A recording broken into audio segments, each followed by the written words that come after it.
tuwing aalis ako, kasama ko ang aking lola.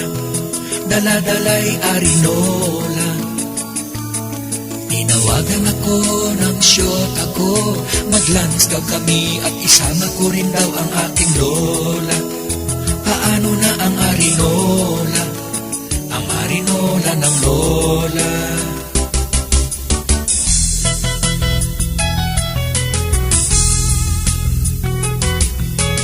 Di naman ako masamang apo, ayos lang kung siya ang kasama ko, ang aking lola. Basta't walang arinola. Nang kumain na kami sa isang restaurant, ang first hit ng lola ay nakalimutan sa arinola. Sa loob ng arinola, sa arinola ng lola.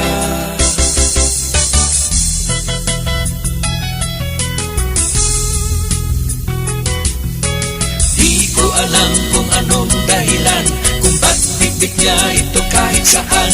Ang alam ko'y halos di siya mapakali pag ang arinola niya'y wala sa tabi.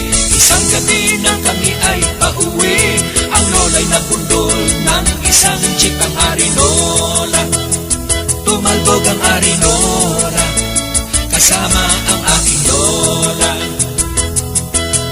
Lola, at ang kanyang arinola, ang arinola ng lola, ang kawawa kong lola.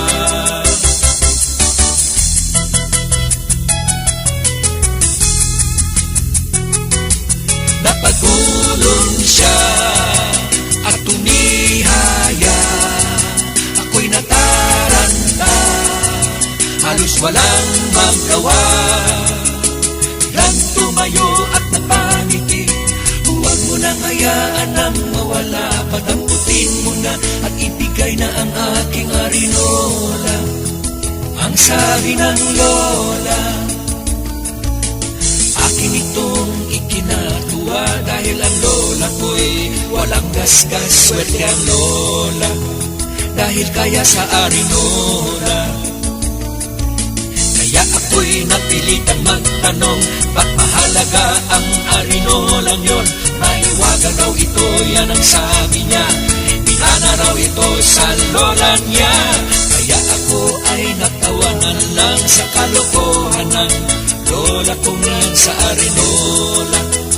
Ang mahal niyang arinola, bitbit pa rin ang arinola.